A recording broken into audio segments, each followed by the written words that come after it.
Hi, everyone. I'm Jay Wollin, a member of the board of directors and former lead educator here at the Penn Dixie Fossil Park and Nature Reserve.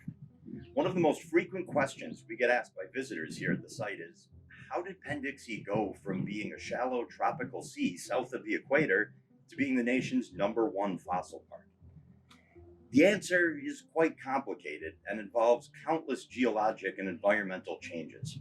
Over the past 385 million years, rocks that once were sediment elsewhere have been moved by tectonic forces. Continents that once were broke apart and moved across the surface of the Earth, shifting to where they are today.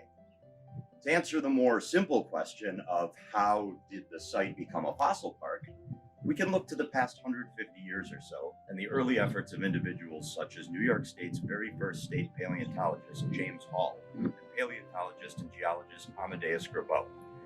These pioneers took notice of the geology of Western New York in the late 1800s and documented heavily the presence of countless fossils hiding in the rocks below where we stand today. So we know fossils were here. That didn't make them easily accessible. For decades, the best way to find these fossils included scaling cliffs and trekking through ravines that cut through the fossiliferous layers below.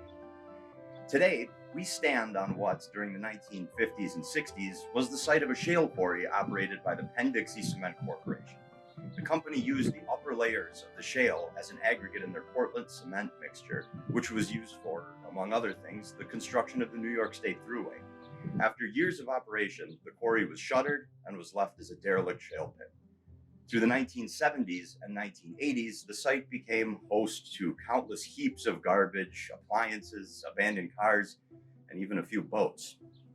During this dark time in the site's history, full of dirt bikes, bonfires, and makeshift firing ranges, the quarry was also guarding a well-kept secret. The Penn Dixie Cement Corporation had spent years clearing layers of earth to reach the shale that they were quarrying for, leaving exposed acres of rocks that were historically known to hold some of the best preserved fossils in New York.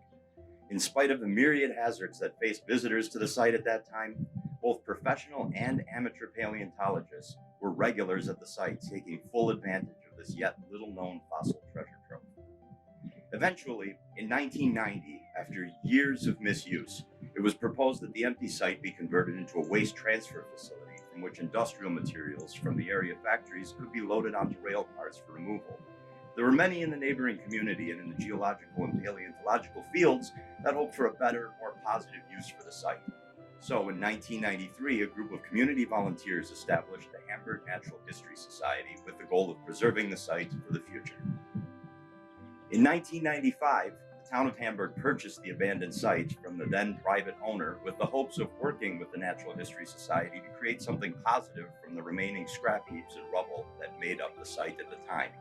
In 1996, the town board decided the 32.5-acre property should be deeded to the society so that it could be maintained for future generations with the mission of promoting the hands-on study of natural sciences, including geology, astronomy, and ecology through the operation of the Penn Dixie Fossil Park and Nature Reserve, a tourist attraction for individuals of all ages and backgrounds.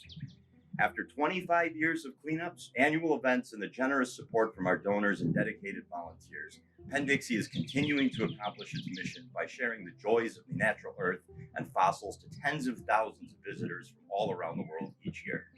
We look forward to sharing this experience with you this summer and hope that you'll join us here on site to share in this valuable piece of local and global history.